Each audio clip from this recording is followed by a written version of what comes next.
So Skopje is actually known as the city of statues. And we didn't really know what to expect when we got here. And it's so obvious why now that we're wandering around. You can be standing in one spot and literally be surrounded by like 10 statues at once. But it's just so like polarising, and I said that at the start, and I feel like that really is just the best word to like encompass the whole city. Eclectic. Very true.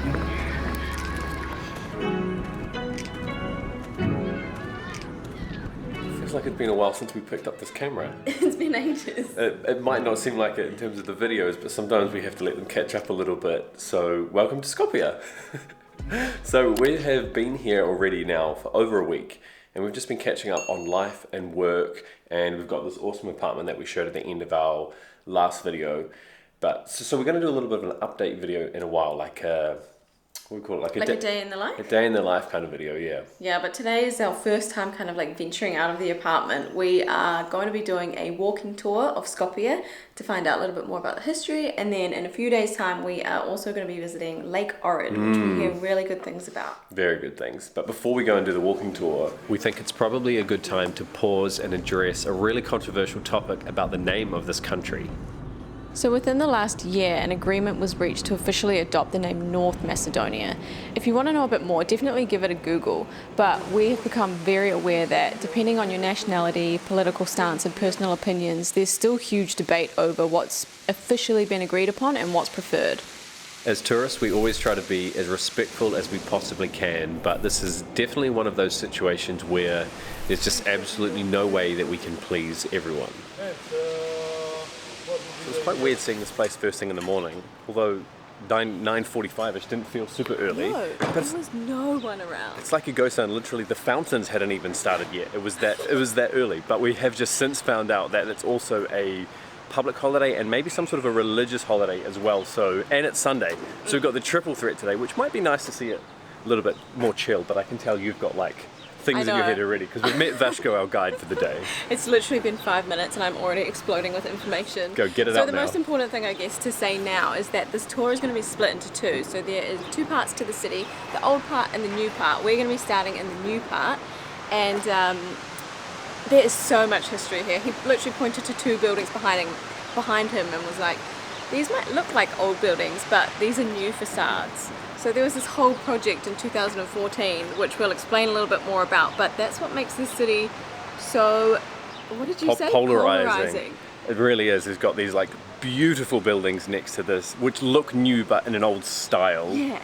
It's a bit confusing, so I'm like excited to hear a bit more. What were the other numbers you had? Can you remember? So Macedonia as a country is quite small in terms of the population. It's only got 2.2 million, and a third of them live in Skopje, which I was surprised about. Like, I knew it was a small country, but 10,000 stray dogs, but the dogs are adorable. They just hang out. There's one that's following us around. Did you hear his name? No. His name's Samuel, and he's named after the statue that we met in front of. This is a really interesting example of what went down under the project of Skopje 2014. They had these buildings that were perfectly fine, but decided to kind of facade them in this older style. But because the government's changed now, they're not too sure whether they want to continue with that project or not. So it's just on pause. You can see the brick in behind, which is like perfectly fine, the brand new facade. It's so strange. It's so interesting. Well, this is something I thought I'd never say. I'm standing in Mother Teresa's house. This is the house that she was born in. Well, it's not the actual house, but these little golden bits show the borders.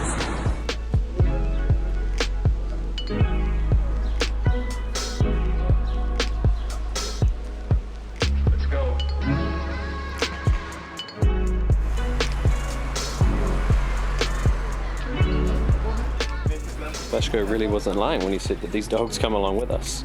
We must be about 30 minutes in. Oh no, we're an hour in, and this guy's still traveling with us. And then you probably can't see up through there is Samuel as well. There he is. So Skopje is actually known as the city of statues. And we didn't really know what to expect when we got here. And it's so obvious why now that we're wandering around. You can be standing in one spot and literally be surrounded by like 10 statues at once. This is one behind us now, which is like a traditional Macedonian dance. But our guide Vashko was telling us he tried to count them and it's taken him years to do it, but his last count was over 140. Yeah, and the locals joke that there is more statues than locals. They've got a Berlin, a France. Yeah, they take like inspiration from all over the world. There was the Parliament building, looks like the Pentagon from above apparently. But then Russia from the front or something as well. It's all very interesting to see. And then look at this, here's the doggo again. One of the others. They're just strolling with us. This is hilarious. This has already been such a fascinating adventure. I think we're halfway through now, so we're heading back to the main square. But this is something we really wanted to talk about and we'd heard about before we came. In 1963, there was an enormous earthquake that basically wrecked 80% of Skopje. So 80% of the people were pretty much homeless and living in tents, which is really, really sad, of course. This was the train station, which is now a museum, and if you're eagle-eyed, you might notice that the clock actually hasn't changed time. They've left it on the exact same time that it was on.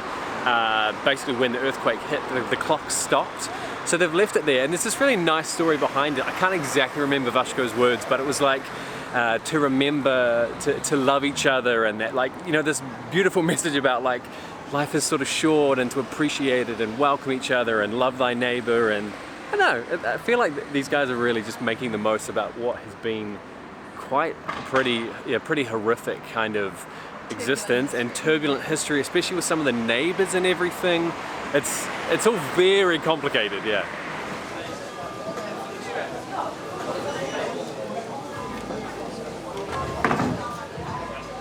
These are our names in the Cyrillic alphabet here. I don't know how Danes went from 4 letters to 5, but it's so cool. Also, while we're in the cafe here,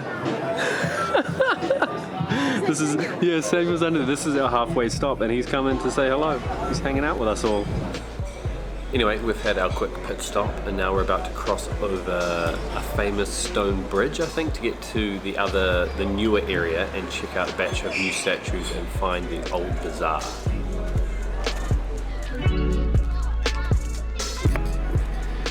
Just totally tripped as I was about to record. This really is a beautiful city.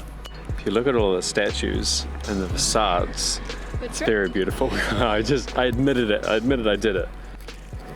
But it's just so like polarising, and I said that at the start, and I feel like that really is just the best word to like encompass the whole city. Eclectic. Very true. And if you see, you will notice that the entrance door is leading us about 2 meters below the ground. So the church was built in accordance with another rule during the Ottoman times, that the temples of the other religions should be lower than the mosques. As a comparison, you can see the dominant position of the mosque. This is the old Bazaar, which is normally packed with people apparently, but it is a Muslim holiday today, so a lot of the store owners are obviously not here.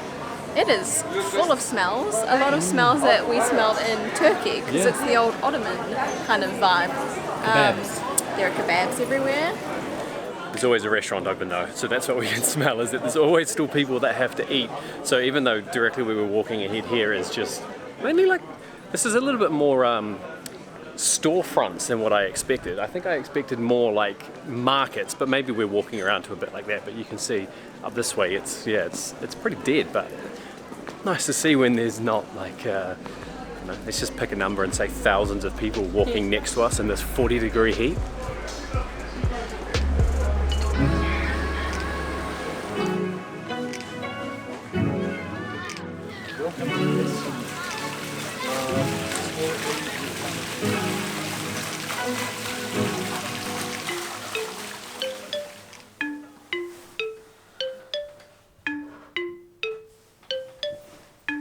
When we make travel videos, it's like we're staying in hotels as travelers, but the other side of it, which isn't shown as much, and why we like doing videos like this, to sort of let people in, is that we live in a normal house, probably just like you. Yeah, exactly right. But it's funny that that's not shown as frequently, so no. I don't know, I hope this is really fascinating anyway. How's breakfast go?